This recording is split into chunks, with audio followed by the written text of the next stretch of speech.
যে সরকারগুলি ক্ষমতায় এসেছে প্রত্যেক সরকার শিক্ষা খাতকে অবহেলার চোখে দেখেছে, শিক্ষা খাতকে গুরুত্ব দেয়নি, শিক্ষা খাতে পর্যাপ্ত বরাদ্দ দেয়নি। একটা রাষ্ট্র কতটা এগিয়ে যাবে সেটা নির্ভর করে সেই রাষ্ট্রের শিক্ষা ব্যবস্থা কতটা উন্নত সেটার উপর। এই ঢাকা বিশ্ববিদ্যালয়ের বরাদ্দের ব্যাপারটা বাংলাদেশ রাষ্ট্রের যে পরিচালনার নীতি সেটার সাথে যুক্ত।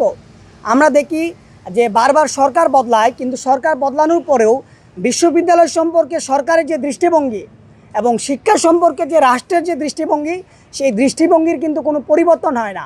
আমরা দেখছি স্বাধীনতার পর থেকে এই 55 বছর পার হয়ে যাওয়ার পরেও বারবার যে সরকাররা দেশ চালিয়েছে, যে সরকারগুলি ক্ষমতায় এসেছে প্রত্যেক সরকার শিক্ষা খাতকে অবহেলার চোখে দেখেছে, শিক্ষা খাতকে গুরুত্ব দেয়নি, শিক্ষা খাতে পর্যাপ্ত বরাদ্দ দেয়নি।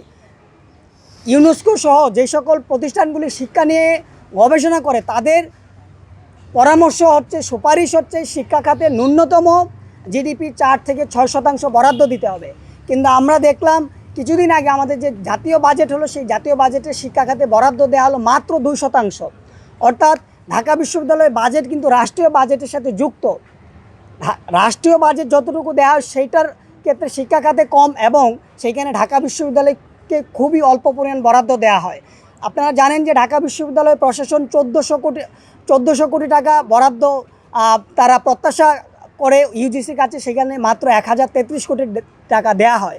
এই টাকাটা নিশ্চয়ই খুবই কম।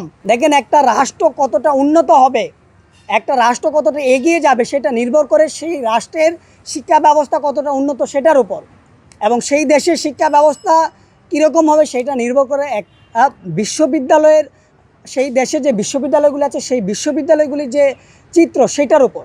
কিন্তু আমরা দেখি আমাদের বিশ্ববিদ্যালয়ের ছাত্ররা আবাসন সংকটে ভোগে, তারা ক্যান্টিনে খাবার খেতে পায় না, পুষ্টিসম্পন্ন খাবার পায় না, তারা চিকিৎসা প্রতিষ্ঠান যেটা আছে ঢাকা বিশ্ববিদ্যালয় সেখানে পর্যাপ্ত চিকিৎসা পায় না। তাহলে এই যে পরিস্থিতি, এইটা হচ্ছে শিক্ষা সম্পর্কে যে রাষ্ট্রের এবং সরকারের যে দৃষ্টিভঙ্গি সেইটা না বদলানোর কারণেই কিন্তু বিশ্ববিদ্যালয়কে পর্যাপ্ত পরিমাণ বরাদ্দ দেওয়া হয় না।